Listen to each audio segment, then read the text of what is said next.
In AD 17, when Jesus was just about 21 or 22, there was a terrible earthquake that destroyed much of Asia Minor. That area had never really experienced an earthquake of that magnitude before, and the Roman historian, Pliny the Elder, wrote from Rome that it was the greatest earthquake in human memory. It had a great effect on those cities. It destroyed 12 or 15 of them, and a number of them never fully recovered from that. Now, in order to supply relief, the Roman emperor at the time, Tiberius, was willing to commute their taxes for 5 whole years, which sounds absolutely amazing. I'd love to not have to pay any taxes for 5 years, but he did this for them so that they would have a chance to rebuild and recover. Now, the 2 cities that were hit the hardest by this earthquake were Sardis and Philadelphia. Now, after an earthquake occurs, for some period of time, depending on the magnitude of the earthquake, it's common for there to be aftershocks, which are basically earthquakes that continue to occur in the months or even years following. In this case, the earthquake, the original one, was so bad that the aftershock earthquakes continued for many years, hampering the progress of rebuilding. And so for that reason, Sardis and Philadelphia especially never fully recovered from this. But Tiberius, like I said, he commuted their taxes for 5 years. He appointed an envoy to find out what they needed. He gave them all this financial assistance and aid.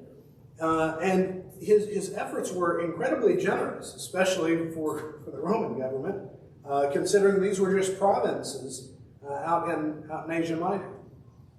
And as a result of that, in order to show their gratitude, many of these cities took on an additional part to their name. And Philadelphia, especially, renamed itself. They renamed itself Neo Caesarea. In other words, the new Caesarea. Hi, we love Caesar. Kind of that sort of thing. It'd be like, renaming a city in America New Presidentville or something, which would be rather odd. But that's what they did. It was their way of showing gratitude for what had been done. And they continued to have a close and tight relationship with the Caesars, with the Roman government, for the next 50 years or so. And eventually, when the Flavian dynasty, which was Titus and Vespasian and Domitian, when the Flavian dynasty came into power, Philadelphia even renamed itself Flavia in their honor. Again, not very creative, but it was their way of showing respect and honor to the emperor. But then you get Domitian who comes along, and he was not such a wonderful man. And I don't know that he was liked by very many people. I don't even know if he was liked by his own mother. But he issued this decree that nearly destroyed the economies in Asia Minor. He ordered that they would have to destroy 50% of their vineyards and replace them with fields of grain. Now, in theory, this sounds like a nice economic policy. Now we'll have more useful things and less luxuries, right? Wine was a luxury, but grain was a necessity. But unfortunately, because of all the volcanic ash in the dirt, or in the soil, which is very strong in nutrients, it wasn't very good for growing grain. But it was fantastic for growing these vineyards. And so most of their economy revolved around these vineyards. But when Domitian did this and he cracked down on it, it was seen as an act of betrayal by these Asian cities. And this Caesar that they had been loyal to for so long, this position, they had dedicated themselves to and shown honor to for all these years, had now turned its back on them and was no longer showing them the honor that they deserved. Now, this city found that Philadelphia particularly, found that their trust had been misplaced. Now, I want to take a look in Revelation chapter 3 at a letter written to a church in this very city. And it is to a church in this city, in Philadelphia, the city betrayed by the emperor to whom she had shown her loyalty and her dedication. It is to this church that Jesus writes a letter with no criticisms at all. There are 7 of these letters in Revelation 2 and 3. And most of them include something negative. And the 2 exceptions to that rule are the letters to the church in Smyrna and the letter to the church in Philadelphia. And these 2 letters say nothing negative. They only speak positively. They only say encouraging, uplifting things. And the reason is because these churches remain loyal to their king. I want for us to read this letter together. This starts in Revelation chapter 3, verse 7. To the angel of the church in Philadelphia, write, this is what he who is holy, who is true, who has the key of David, who opens and no one will shut, and who shuts and no one opens, says, I know your deeds. Behold, I have given before you an open door which no one can shut. Because you have a little power and have kept my word and have not denied my name. Behold, I am giving up those of the synagogue of Satan, those who say that they are Jews and are not, but lie.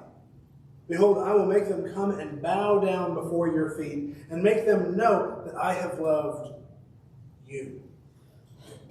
Because you have kept the word of my perseverance, I also will keep you from the hour of testing, which is about to come upon the whole world, to test those who dwell on the earth. I am coming quickly. Hold fast what you have, so that no one will take your crown. He who overcomes, I will make him a pillar in the sanctuary of my God, and he will never go out from it anymore. And I will write on him the name of my God, and the name of the city of my God, the New Jerusalem, which comes down out of heaven from my God, and my new name. He who has an ear, let him hear what the Spirit says to the churches. Now, again, each of these letters has begun the same way. And I hope at this point you're starting to notice the pattern that these letters follow. Each of these letters begins with some kind of reference that Jesus gives himself, some unique appellation that he uses to describe himself. And he hasn't just said these are the things which Jesus, the Son of God, writes. It's usually something very creative, and most of these have gone back to the imagery in chapter 1 for their reference. Now, this one is going to be unique in that it doesn't pull directly from chapter 1. And we'll get to the second part, but the first thing I want you to notice is that he refers to himself as he who is holy in verse 7.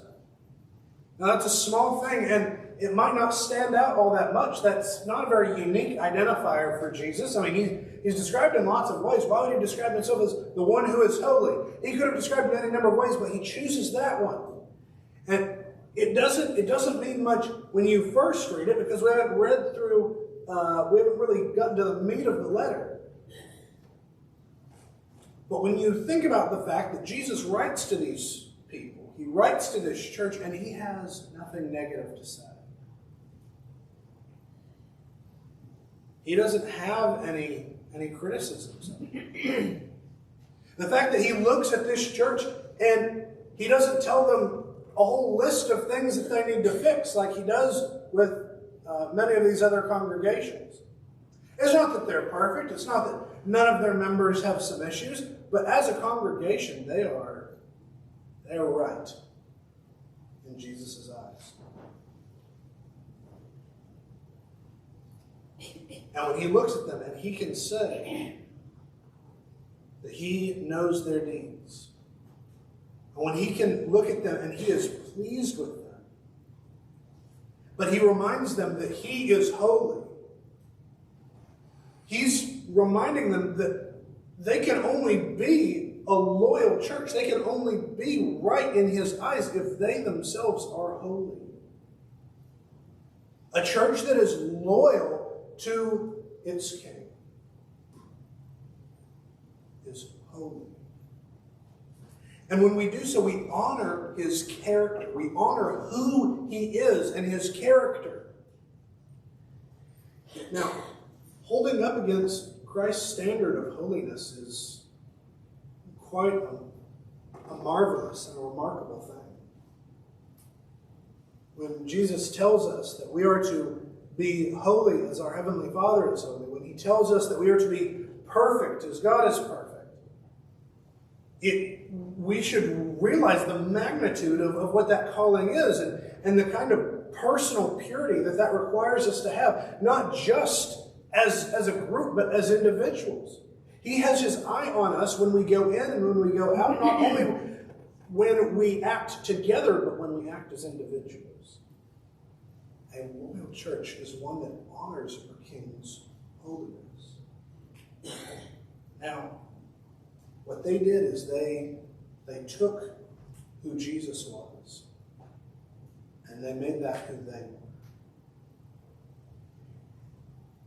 And oh, that we would be that kind of church ourselves. That when people look at us, they do not see Andrew. They do not see you as individuals. But that when they look at us, they see Jesus. And they see his holiness and his character. His love, his goodness, his mercy, his righteousness and purity.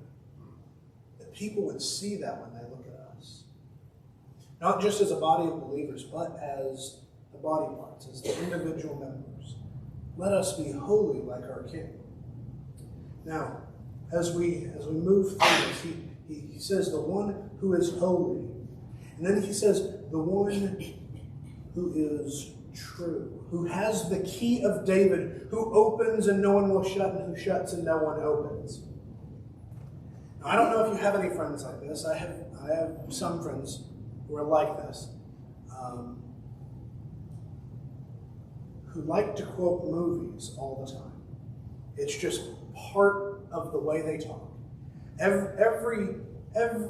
conversation you have, they're making some kind of a reference to some film, or maybe they like to quote books, and maybe they're more literary, and they're always making these references when they talk.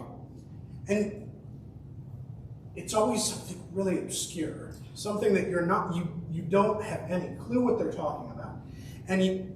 But you notice that their pattern of speech changes. You said that, like you notice that they're quoting something, but you don't catch what it is. And you can see that they're waiting for some kind of reaction or response from you. And I have no idea what you're referencing here. Sometimes it feels that way reading through the New Testament, because they'll make these references and these quotations, and they say something, and you recognize, okay,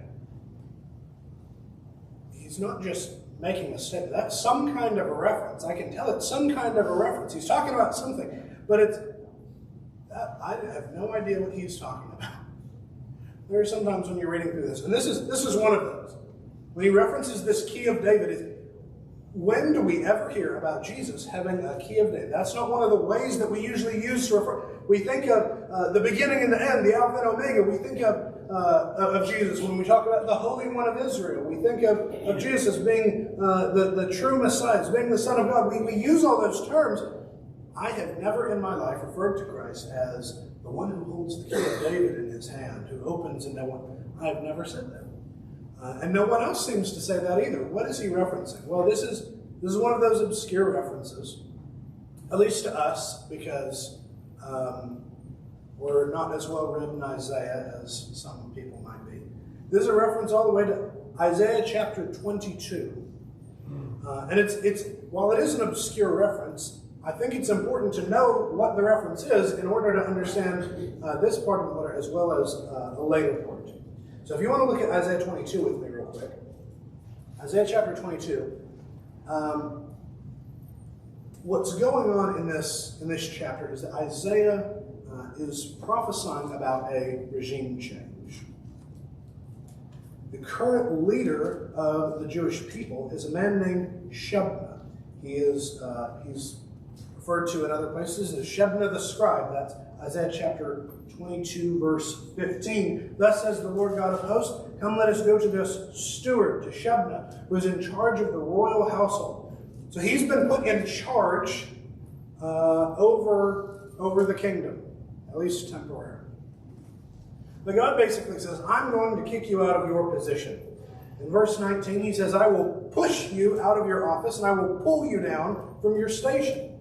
Then it will be in that day that I will summon my servant Eliakim, the son of Hilkiah, and I will clothe him with your tunic and tie your sash securely about him.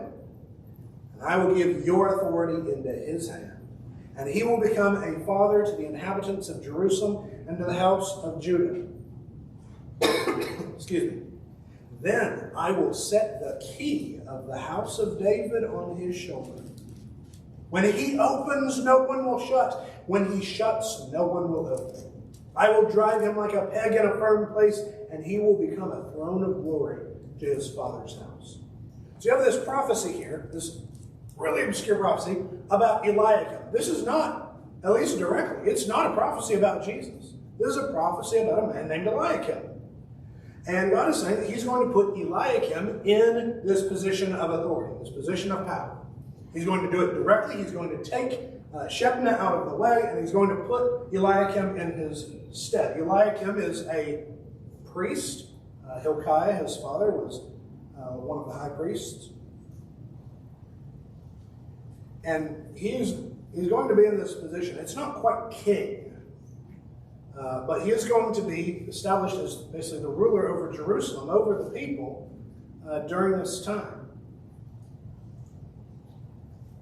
And when he talks about this key of the house of David, it's just a symbol for authority. That's really all it is. It's a symbol of his authority over the kingdom. The house of David is that lineage, lineage of Davidic kingship. And that authority is being handed over to Eliakim. And if you notice, there are some subtle things here that sound a lot like Isaiah chapter 9, which is a messianic prophecy. It talks about him, Eliakim, becoming a father to the inhabitants of Jerusalem. It talks about the key being placed upon his shoulders, where Isaiah 9 talks about the government being upon Christ's shoulders. You see some parallels in the language here. And so when we come back over to Revelation, we ask, okay, what is he talking about right here? What is he referring to? He's making an allusion back to this event when God placed in authority the one whom he wanted to be in authority. And when Eliakim had that authority, he was able to make things happen that no one could undo. There wasn't anyone over him. There wasn't anyone who could reverse his decisions. When he opened a door, so to speak, that's not referring to anything specific. When he did so, he opened a door, it was open. When he closed the door, it was closed. He had this kind of absolute authority over that kingdom. In the same way, Jesus has this absolute authority over his kingdom. And Jesus is reiterating, as he often does in these letters, he's reiterating his authority.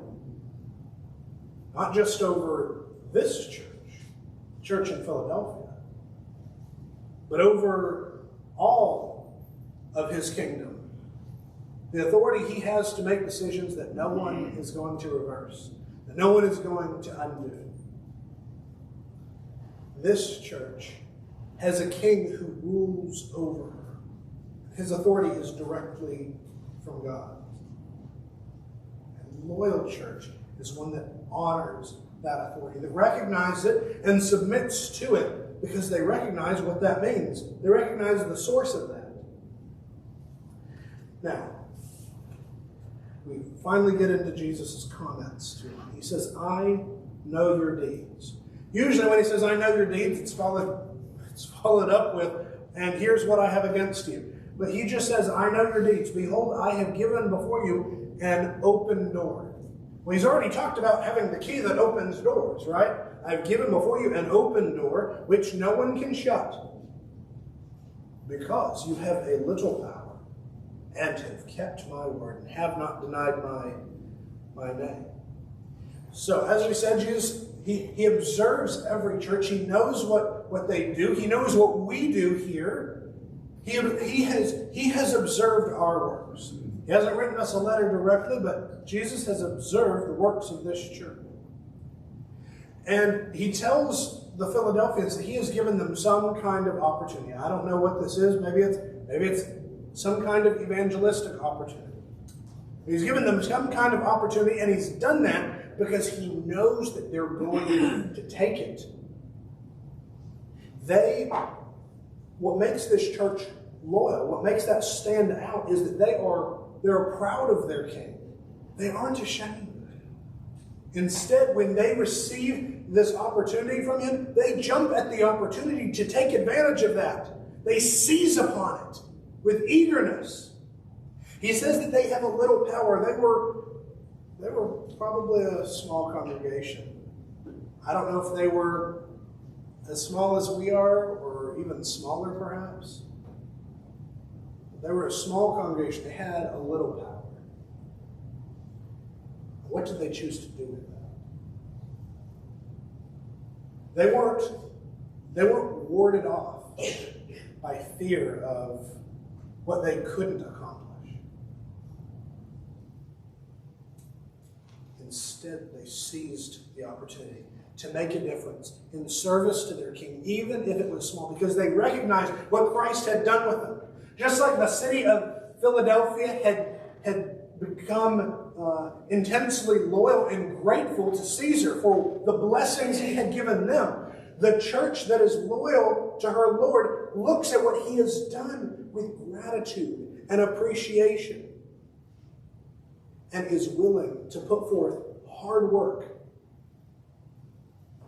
Jeremiah 9:23 and 24 says, "Let not a wise man boast in his wisdom, and let not the mighty man boast in his might. Let not a rich man boast in his riches, but let him who boasts boast in this, that he understands and knows me, that I am the Lord who shows loving kindness, justice, and righteousness on earth, for I delight in these things."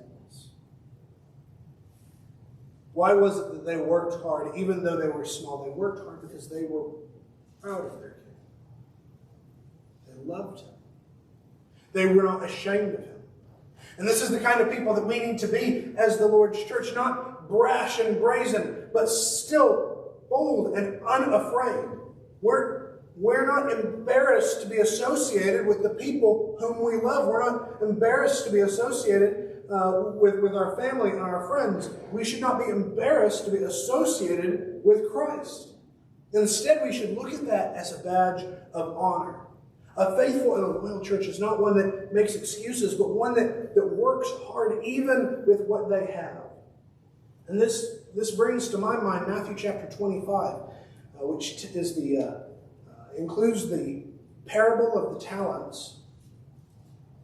Matthew 25, verse 14.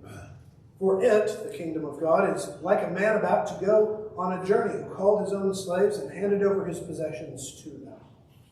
And to one he gave 5 talents, and to another 2, and to another 1, each according to his own ability, and he went on his journey. And immediately the one who had received the 5 talents went and traded with them and gained 5 talents more. In the same manner, the one who had received the 2 talents gained 2 more. But he who had received the 1 talent went away and dug a hole in the ground and hid his master's money. After a long time, the master of these slaves came and settled accounts with them, and the one who had received the 5 talents came and brought the 5 more talents, saying, 'Master, you handed 5 talents over to me. See, I have gained 5 more.'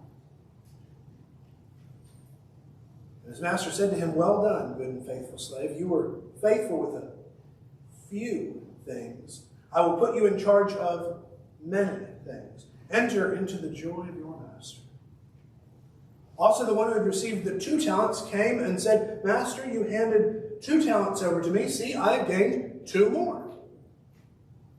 And his master said, Well done, good and faithful slave. You were faithful with a few things. I will put you in charge of many things. Enter into the joy of your master.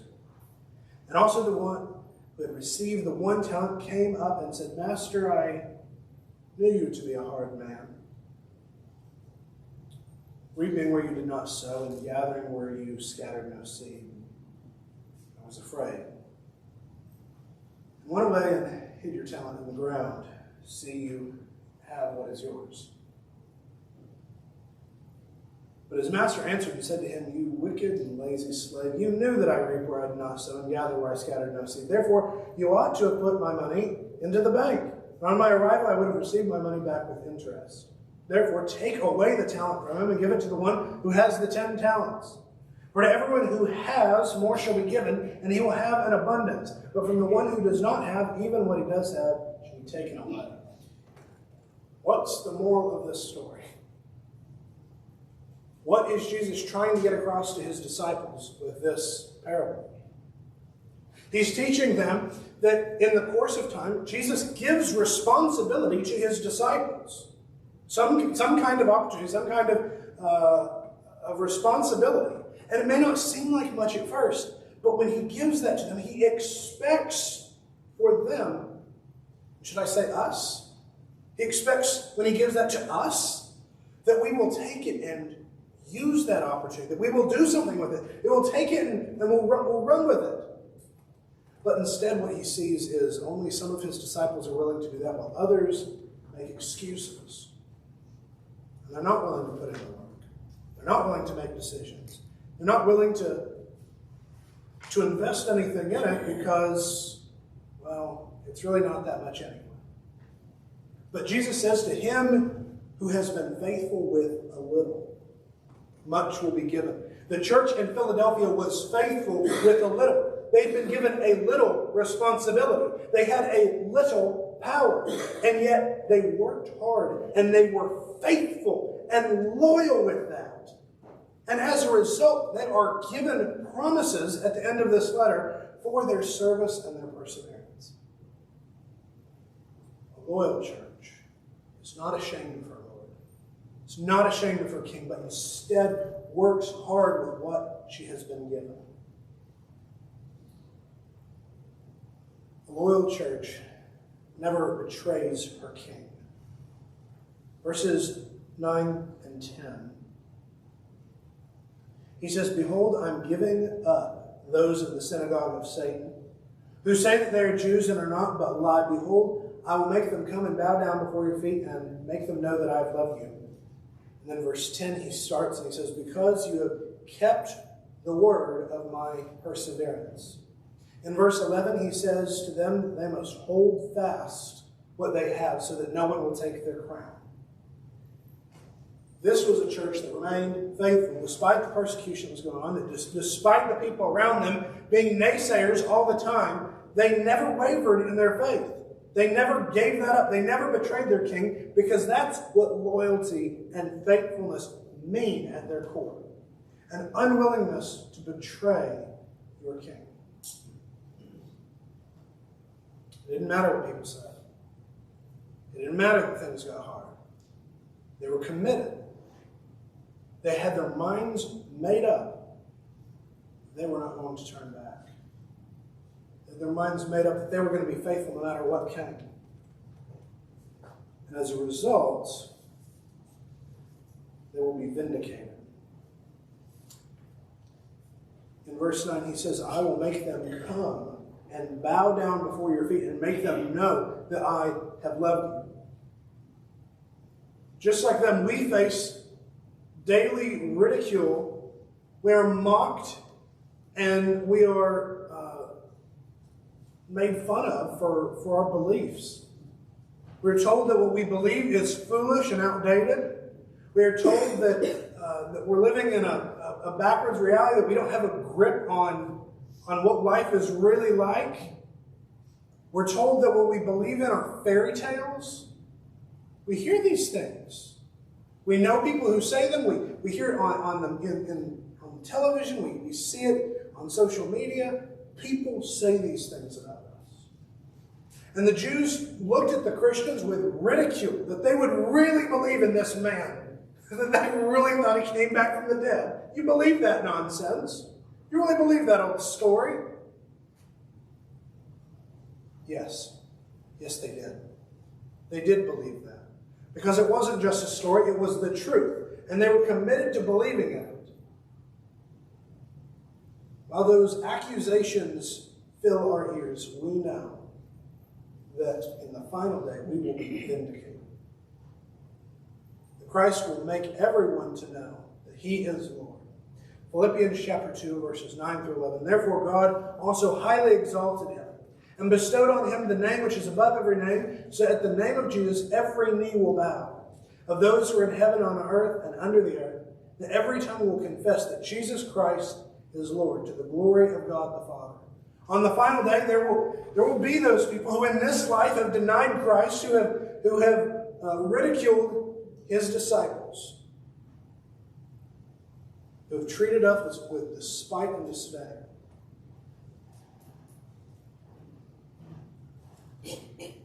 But we will be held up and shown to be true.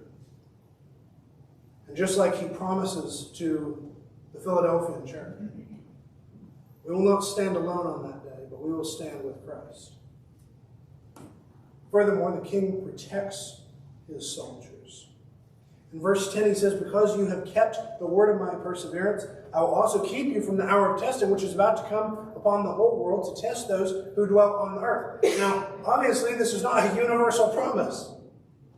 Just a chapter earlier, when he wrote to the church in Smyrna, he said, you have been faithful to me through this persecution. And keep being faithful because it's going to get worse. Whereas to the Philadelphians, he tells them that their persecution is going to relax.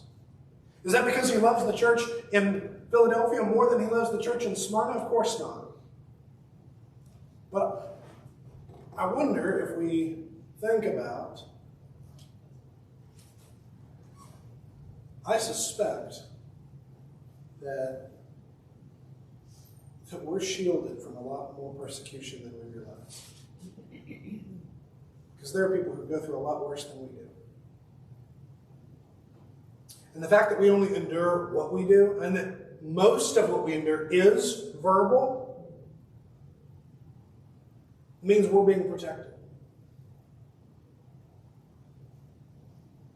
Now, that doesn't mean necessarily that we are the ones who have been loyal.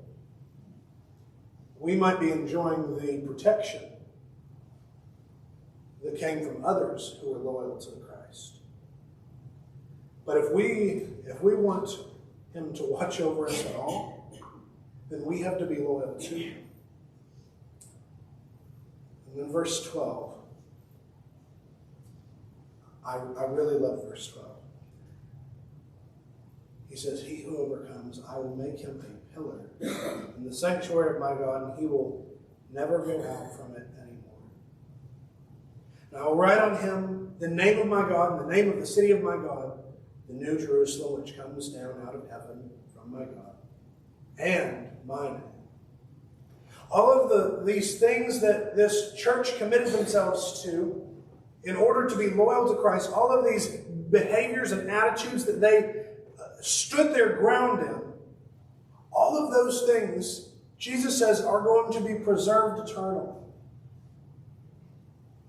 It's not, the persecution is obviously going to go away. But if you don't like God, and you don't like the church, and you don't like worship, and you don't like holiness, you're not going to like heaven. Because the promise that has been made to us is those things. Those are given to us if we remain in them in this life. I want to look at this. I want to walk through this a little slow. He says that he will cause us to be a pillar in the sanctuary of my God. He's promising that they're going to be part of this temple. Sanctuary, temple. Your translation may use either one. A pillar in the sanctuary, the temple of my God. Well, he also talks about this city that comes down from out of heaven, this New Jerusalem. Well, the New Jerusalem is described much more detailed in chapter 21. And if you go over to chapter 21, verses 22 through 24, the interesting thing is there's no temple in it. I saw no sanctuary in it. Why? For the Lord God the Almighty and the Lamb are its sanctuary. And the city has no need of the sun or of the moon to shine on it, for the glory of God has illuminated it, and its lamp is the Lamb. And the nations will walk by its light, and the kings of the earth will bring their glory into it. When he promises that we will be made a part of the sanctuary, that we will become a pillar in this temple, he's saying that we're going to have a fellowship, a closeness to God. He's telling them that holiness that you have honored by being faithful to me, that holiness will be preserved. You're not going to have to worry about sin. You're not going to have to worry about temptation. This will be a permanent state with no sin, only holiness. He says, I will write on him the name of my God and the name of the city of my God and my new name. The Christians who faithfully wore the name of their God, who faithfully wore the name of their King, who were unashamed to be associated with him, will be forever associated with God. That won't disappear. That won't go away. No one will be able to take that away from us. Just like the city of Philadelphia had changed their name in order to show honor and glory to the Caesar, we won't even have to rename ourselves. Instead, we will be given a new name that will unite us with God. And then he says that we will be forever under his authority. The city of my God, the New Jerusalem, which comes down out of heaven from my God. In Isaiah 22, the key to Jerusalem was given to Eliakim. But Jesus says that the key has been given to him now. Not the key to the old city of Jerusalem, the one that was sacked by the Romans 20 years earlier. Not the city where there was no temple because it had been destroyed. No. He has the key, he has the authority over a spiritual Jerusalem. This is a heavenly citizenship which cannot be taken away by some invading force. It's a citizenship that cannot be stripped from us by the wars and the dispersions that have scattered everyone all around. The Jewish Christians who formerly lived in Jerusalem were scattered all around. And they no longer lived under the authority of the government in Jerusalem. But they still lived under the authority of their King, of Christ. And that's all heaven is. Heaven is a promise that we will be with God, that we will be together. Those same things that they were loyal to because they loved. They loved each other. They loved God. They loved the Savior who bought them back from their sins. So they were loyal, and that was rewarded. And those promises are just as true for us. If we are faithful, if we are loyal to Christ, no matter what people throw at us, no matter what people say to us, no matter how tired we feel, then we will be offered we will be given these same promises of heaven, to be with him forever. But I ask, are we going to be faithful? Are we going to be faithful we have given, even if, as a church, we have been given a little power? a little opportunity. I've already mentioned this up here in a previous sermon, but I'm going to remind you again. I appreciate that as a congregation, we are making efforts to use that little power. We are making efforts to walk through the open door which Christ has opened before us. That door isn't just there to sit open, it's there to walk through. And I pray that each of us will walk through it together, hand in hand. If you have any need, please come while we stand and sing.